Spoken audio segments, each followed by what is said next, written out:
Hola, hoy les voy a enseñar a cómo cambiar el sonido a las notificaciones en Google Chat. Bien, para esto vamos a ingresar a Google Chat. Una vez en Google Chat, vamos a ir a la esquina superior izquierda y damos clic en esas tres rayitas. Ahora damos clic en configuración. Ahora damos clic en sonido de notificaciones. Ahora vamos a la esquina inferior izquierda y damos clic en ver más.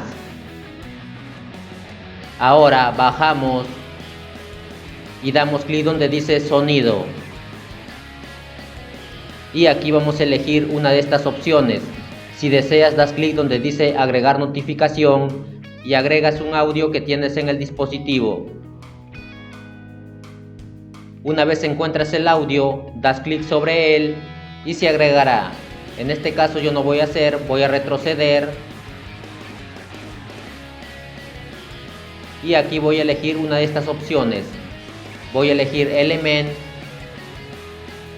Damos clic en aceptar. Retrocedemos. Y como pueden ver, se ha cambiado el sonido de las notificaciones.